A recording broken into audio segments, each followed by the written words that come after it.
بسم اللہ الرحمن الرحیم۔ السلام علیکم ناظرین، جب یوسف علیہ السلام کو بے گناہ قید کر لیا تھا تو ان کے ساتھ قید خانے میں دو اور قیدی آئے۔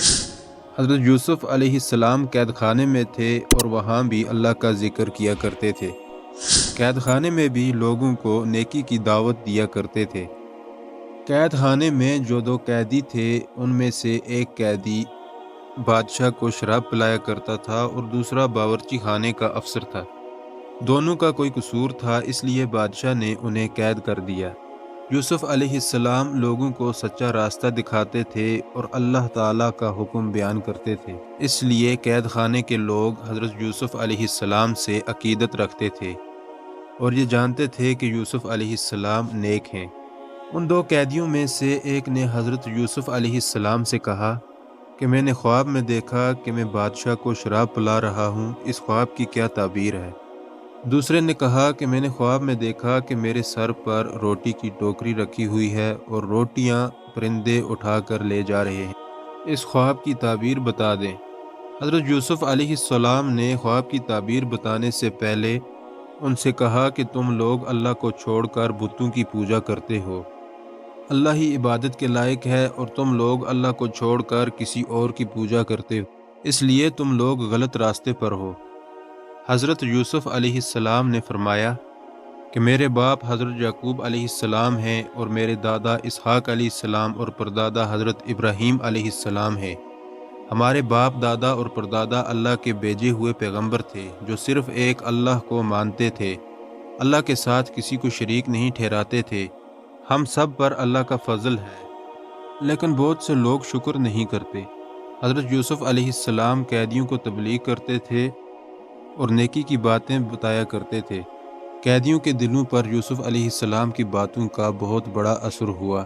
دونوں قیدی اللہ پر ایمان لے آئے اور کہا کہ اپنے باپ دادا کے دین کو چھوڑ کر تمہارے باپ دادا کے دین پر ایمان لے آئے۔ پھر دونوں قیدیوں نے حضرت یوسف علیہ السلام سے کہا کہ ہم نے جو خواب دیکھا ہے اس کی تعبیر بتائیں، اور آپ جو کچھ بتائیں گے وہی سچ ہوگا۔ پھر آپ علیہ السلام نے فرمایا کہ جس نے خواب میں دیکھا کہ شراب پلا رہا ہوں وہ اپنے آقا کو شراب پلائے گا، اور جس کے سر پر روٹیاں تھیں، پرندے روٹی کھا رہے تھے، وہ سولی پر چڑھ جائے گا۔ پھر آپ نے شراب پلانے والے سے کہا کہ جب تم رہا ہو کر بادشاہ کو شراب پلاؤ گے تو اس وقت میری سفارش کرنا کہ میں بے گناہ ہوں، مجھے رہا کر دے۔ جب وہ گیا تو یوسف علیہ السلام نے جو کچھ کہا تھا وہ بھول گیا۔ حضرت یوسف علیہ السلام بڑی مدت تک جیل میں سزا کاٹتے رہے۔ ان کا کوئی سننے والا نہیں تھا، اس لیے رہائی کی کوئی امید نہیں تھی۔ ایک روز بادشاہ نے اپنے وزیروں سے کہا کہ میں نے ایک خواب دیکھا ہے، اگر تم میں سے کوئی تعبیر دے سکتا ہے تو مجھ سے کہے۔ وزیروں نے بادشاہ سے کہا کہ آپ اپنا خواب بیان کریں، ہو سکتا ہے کہ ہم میں سے کوئی تعبیر بتا دے۔ بادشاہ نے کہا میں نے خواب میں دیکھا کہ 7 دبلی گائیں کھا رہی تھیں، 7 موٹی گائیں۔ اناج کی 7 بالیں ہری اور تازہ تھیں اور 7 بالیں سوکھی تھیں، لیکن سوکھی بالیں ہری بالیں کھا رہی تھیں۔ دبلی گائے کس طرح موٹی گائے کھا سکتی ہیں؟ ہری بالیوں کو سوکھی بالیاں کھا رہی تھی، اس کا کیا مطلب ہے؟ وزیروں نے کہا کہ اس خواب کی تعبیر بتانے سے قاصر ہیں۔ یہ باتیں بادشاہ کو شراب پلانے والے تک پہنچ گئی۔ اس نے سنا تو حضرت یوسف علیہ السلام کی باتیں یاد آ گئیں۔ اس نے بادشاہ کو حضرت یوسف علیہ السلام کے بارے میں سب کچھ بتا دیا اور کہا کہ اس خواب کی تعبیر حضرت یوسف علیہ السلام ہی بتا سکتے ہیں۔ جیل میں ہیں، سزا کاٹ رہے ہیں۔ بادشاہ کو شراب پلانے والے خادم نے کہا کہ آپ مجھے یوسف کے پاس بھیج دیں، میں اس سے تعبیر معلوم کر کے آؤں گا۔ بادشاہ نے اسے اجازت دے دی۔ وہ یوسف علیہ السلام کے پاس پہنچا، اس نے بادشاہ کے خواب کا ذکر کیا۔ 7 گائیں دبلی ہیں، وہ 7 موٹی گائیں کھا رہی ہیں، 7 سوکھی بالیں ہری اور تازہ بالیں کھا رہی ہیں۔ اے یوسف، اس خواب کی تعبیر بتا دو، تم نیک اور سچے ہو، تم جو کچھ بتاؤ گے میں بادشاہ سے جا کر کہوں گا، ہو سکتا ہے بادشاہ تم پر رحم کرے اور قید خانے سے نجات دلا دے۔ حضرت یوسف علیہ السلام نے کہا ملک میں 7 برس تک خوب اناج اور پھل ہوگا، آنے والے 7 سال اچھے نہیں ہوں گے، اناج پیدا نہیں ہوگا، قحط پڑ جائے گا۔ ابھی 7 سال کے اندر جو اناج ہوگا کھانے کے ساتھ ساتھ بچا کر بھی رکھنا ہوگا۔ بچا ہوا اناج قحط کے زمانے میں کام آئے گا۔ اناج بچا کر نہ رکھا جائے تو لوگ بھوک سے مریں گے، اور یہ اناج بالیوں میں ہی رکھنا ہوگا تاکہ خراب نہ ہو۔ پہلے 7 سال اچھے رہیں گے، اس دوران یہ فائدہ ہوگا کہ خوب بارش ہوگی، زمین زرخیز ہوگی، اناج بہت پیدا ہوگا۔ جب خادم نے یوسف کی کہی ہوئی باتیں بادشاہ کو بتا دیں تو بادشاہ سوچ میں پڑ گیا اور کہا، یوسف علیہ السلام کو قید سے آزاد کرنا چاہتا ہوں۔ یوسف کو میرے پاس لاؤ تاکہ میں مزید معلومات حاصل کر سکوں۔ یوسف علیہ السلام ایک ذہین اور نیک شخص معلوم ہوتا ہے۔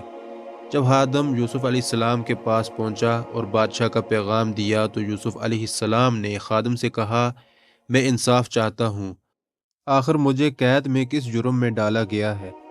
اور زلیخا کے بارے میں بتایا کہ اس نے مجھے قریب بلانے کی بہت کوشش کی، بہت بہلایا پھسلایا، بہت دھمکایا، لیکن میں نے اس کے جال میں پھنسنے سے انکار کر دیا۔ اللہ نے مجھے گناہ سے بچایا۔ زلیخا کے پاس آنے والی عورتوں نے مجھے دیکھتے ہی اپنی اپنی انگلیاں کاٹ لی۔ بادشاہ نے زلیخا اور دوسری عورتوں کو بلایا تاکہ اصل سبب معلوم ہو جائے۔ زلیخا نے بادشاہ سے سچ سچ باتیں بتا دیں اور کہا کہ میں نے یوسف کو دعوت گناہ دینے کی بہت کوشش کی، مگر یوسف مجھ سے بچ کر نکل گیا۔ مجھے یقین ہو گیا کہ وہ نیک اور پاک باز ہے۔ جب بادشاہ نے دوسری عورتوں سے انگلیوں کے کاٹنے کا سبب معلوم کیا تو عورتوں نے بتایا کہ واللہ ہم نے آج تک ایسا جوان نہیں دیکھا۔ اسے دیکھتے ہی ہم سب کے ہوش اڑ گئے اور بے خودی میں اپنی اپنی انگلیاں کاٹ لیں۔ یوسف علیہ السلام انسان نہیں، فرشتہ ہے۔ یوسف علیہ السلام نیک اور بے گناہ ہے۔ بادشاہ نے زلیخا اور دوسری عورتوں سے انگلیوں کے کاٹنے کا سبب اور سچائی معلوم کرنے کے بعد حکم دیا کہ یوسف علیہ السلام کو میرے پاس لاؤ۔ میں اسے اپنے خاص مصاحبوں میں جگہ دوں گا، بعض کاموں میں اپنا مددگار بناؤں گا تاکہ حکومت کے کاموں میں آسانی پیدا ہو۔ چنانچہ حضرت یوسف علیہ السلام بادشاہ کے پاس گئے۔ بادشاہ نے حضرت یوسف علیہ السلام سے باتیں کی اور کہا کہ میں تمام واقعات سے واقف ہو چکا ہوں، میں آپ کو خاص مرتبہ دوں گا، آپ عزت والے ہیں، میں آپ کو اپنے پاس رکھوں گا۔ مجھے آپ پر پورا بھروسہ ہے۔ آپ نے خواب کی تعبیر بتائی کہ پہلے 7 سال خوب پیداوار ہوگی، بعد کے 7 سالوں میں قحط پڑے گا۔ میں چاہتا ہوں کہ غلہ کا انتظام آپ کے ہاتھوں میں دے دوں۔ حضرت یوسف علیہ السلام نے منظور کر لیا اور کہا کہ میں اس کام کو بخوبی انجام دوں گا تاکہ ملک میں رعایا خوش رہے اور اناج کی کمی نہ ہو۔ حضرت یوسف علیہ السلام نے خوراک کا محکمہ سنبھال لیا۔ 7 سال میں جو غلہ پیدا ہوا تھا اسے بچا کر رکھا۔ جب دوسرے 7 برسوں میں پیداوار نہ ہوئی تو رکھے ہوئے غلے کا ذخیرہ لوگوں کو اناج فراہم کیا۔ ملک قحط سے بچ گیا۔ حضرت یوسف علیہ السلام نے عزیز مصر کی جگہ لے لی اور حکومت کرنے لگے۔ ملک شام کے علاقہ کنعان میں غلہ نہ ملنے کے سبب قحط پڑ گیا۔ کنعان کے رہنے والے بھی پریشان تھے، وہ غلہ لینے کے لیے مصر پہنچنے لگے۔ حضرت یعقوب علیہ السلام کے 11 بیٹوں میں سے 10 بیٹے بھی غلے کے لیے مصر پہنچے اور حضرت یوسف علیہ السلام سے ملاقات کی، اپنا تعارف کراتے ہوئے باپ کا نام یعقوب علیہ السلام اور جو بھائی نہ آ سکا اس کا نام بنیامین بتایا۔ ان کے کہنے پر حضرت یوسف علیہ السلام سمجھ گئے کہ یہ میرے بھائی ہیں جنہوں نے مجھے کنویں میں دھکیل دیا تھا۔ آپ دل ہی دل میں اپنے باپ اور بھائی بنیامین کو یاد کرنے لگے۔ اس کے آگے کا واقعہ بتائیں گے دوسری ویڈیو میں، تب تک کے لیے خدا حافظ۔